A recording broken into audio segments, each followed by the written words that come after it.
Engineering के दिनों में अक्सर एक हमारा कंप्लेंट होता था अपनी कॉलेज मेस को लेके कि यार यहाँ का खाना बहुत बेकार है। दाल पानी जैसे होती थी, सब्जी में कोई स्वाद नहीं होता था और रोटी रबड़ जैसी लगती थी।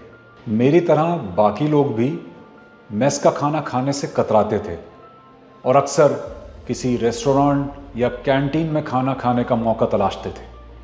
लेकिन एक मेरे सीनियर जो सबसे अलग थे, नाम था उनका राजीव भैया, जो मेस का वो बोरिंग खाना भी बड़े स्वाद से खाते थे। सिर्फ इतना ही नहीं, कंप्लेंट तो छोड़ो, वो तो खाने को बड़े मज़े से खाते थे।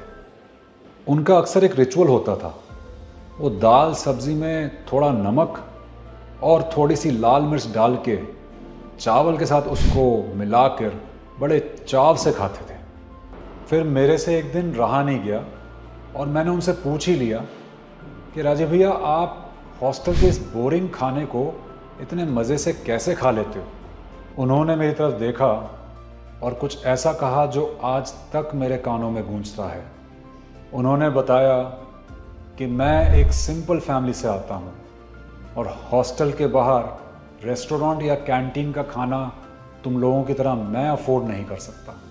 मेरे पापा जो पैसा मेरी पढ़ाई और खाने पीने पे खर्चते हैं वो मेरे लिए बहुत इम्पॉर्टेंट है। ये मेस का खाना तुम्हें जितना मर्ज़ी बोरिंग और बेकार लगे, मेरे लिए ये कंप्लीट मील है और मैं इसे फॉर ग्रांटेड नहीं ले सकता। क्योंकि याद रखो, ज़िंदगी में हर चीज़ की एक कीमत होती है, चाहे वो सिंपल सा ही एक खाना क्यों ना हो। उनकी ये बात मेरे दिल को छू गई, क्योंकि ये सिर्फ खाने की बात नहीं थी, ये ग्रैटिट्यूड, नज़रिया और मेहनत की वैल्यू की बात थी।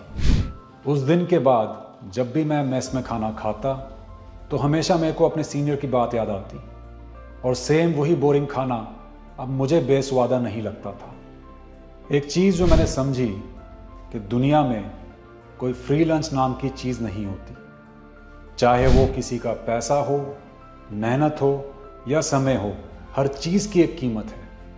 और उस दिन से मैं इस सिद्धांत में यकीन करता हूँ कि खाने में चाहे कुछ 19-21 भी हो जाए, उसकी कमियां ना निकालें और शुक्रगुजार हों कि आपको वो खाना नसीब हो रहा है, क्योंकि इसके भी पीछे किसी ना किसी की मेहनत और समय शामिल है।